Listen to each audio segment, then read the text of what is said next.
On July 8, 2025, southeastern China was gripped by a severe weather emergency as Typhoon Danas, the fourth typhoon of the year, tore through coastal provinces with terrifying force.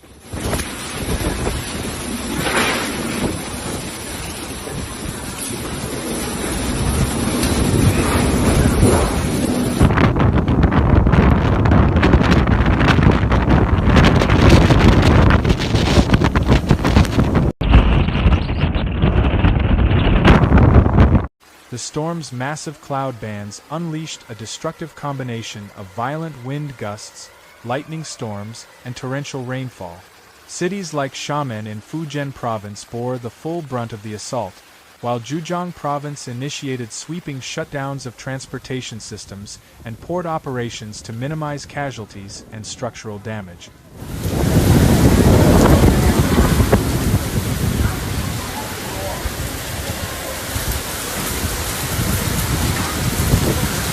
Wow, 靠，车都要被吹走掉了！哇靠！快点躲车哦，把车倒退一下，躲在大巴车这后面哦。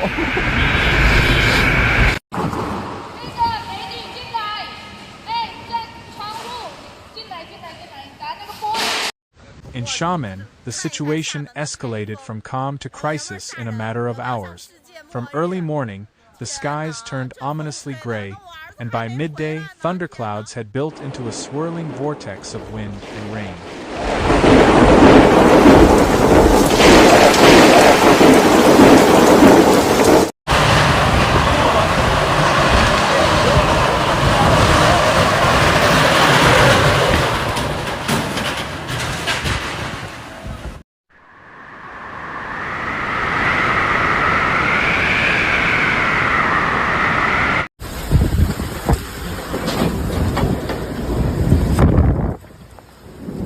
Meteorological instruments in Cyclone district recorded maximum wind gusts reaching level 11 on the Beaufort scale, equivalent to over 100 kilometers per hour. Streets in central districts, especially around Hubin South Road, quickly transformed into danger zones.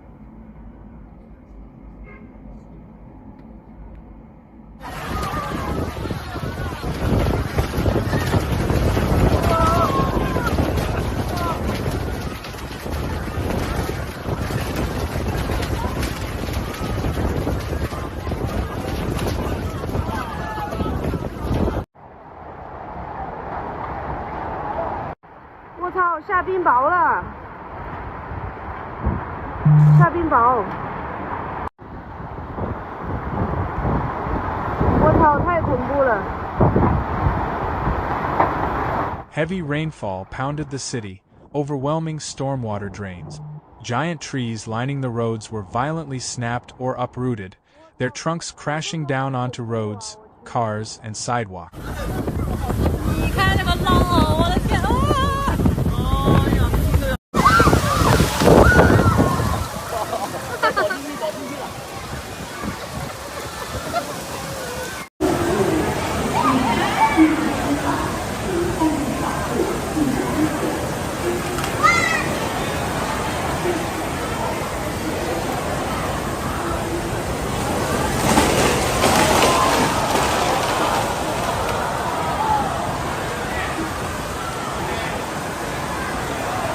Video footage circulated online showing multiple vehicles crushed by fallen branches.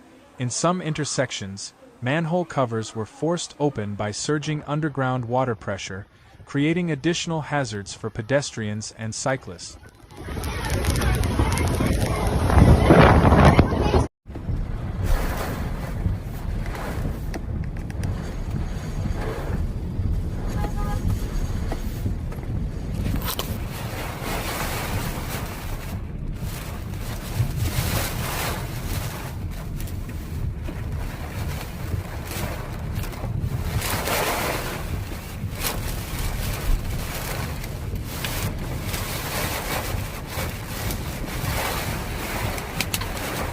The iconic Zhongshan Road, a historic shopping street normally bustling with tourists, was nearly deserted except for a few soaked individuals attempting to shield themselves with collapsing umbrellas. Powerful gusts blew signs off storefronts and flung debris through the air.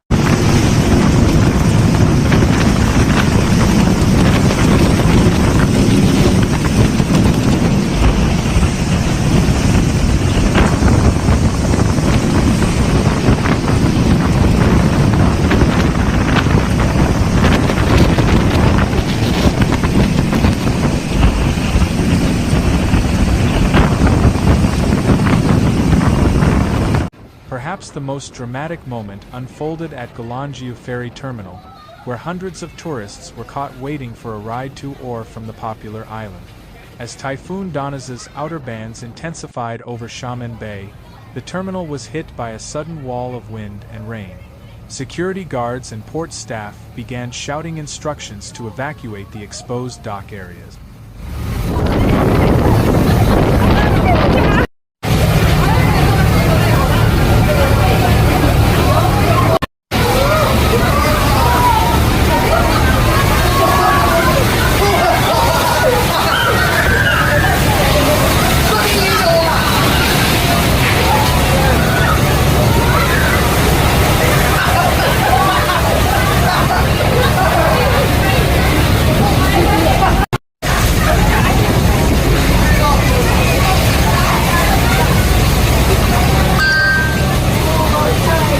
Local authorities responded by issuing a full suite of weather alerts, including a red-level rainstorm warning, an orange-level thunderstorm warning, and a yellow-level gale advisory. Schools suspended all outdoor activities. Several construction sites were ordered to shut down and secure loose materials. Parks and recreational spaces closed their gates as city management teams focused on emergency clearance and road restoration efforts.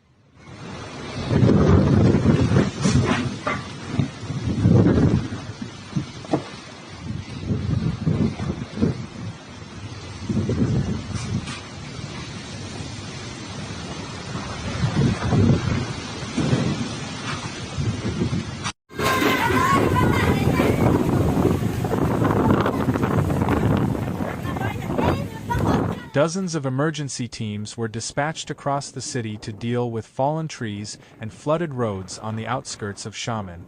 Firefighters were seen using chainsaws to cut apart trees that had blocked major traffic routes. Power outages were reported in several neighborhoods, and utility companies worked throughout the night to restore electricity.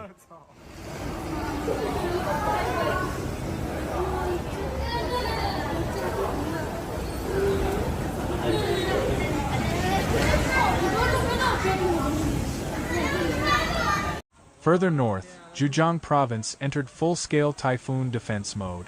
The province's coastal cities, including Wenzhou, Taizhou, and Ningbo, were blanketed in heavy rain from early morning.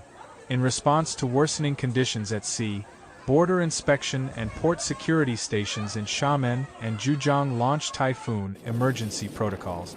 Maritime safety officers conducted pre-typhoon inspections across coastal facilities and monitored the positioning of ships at anchor. Foreign vessels in transit were contacted and assisted with temporary berthing relocation to safer zones.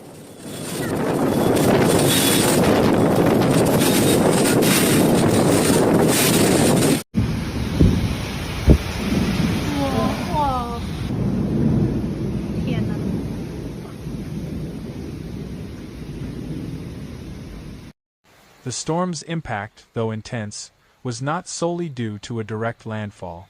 In fact, Typhoon Danas remained offshore for much of its journey along the southeastern seaboard. However, the enormous scale of its outer circulation, combined with local topography and urban density, resulted in a dangerous convergence of weather patterns.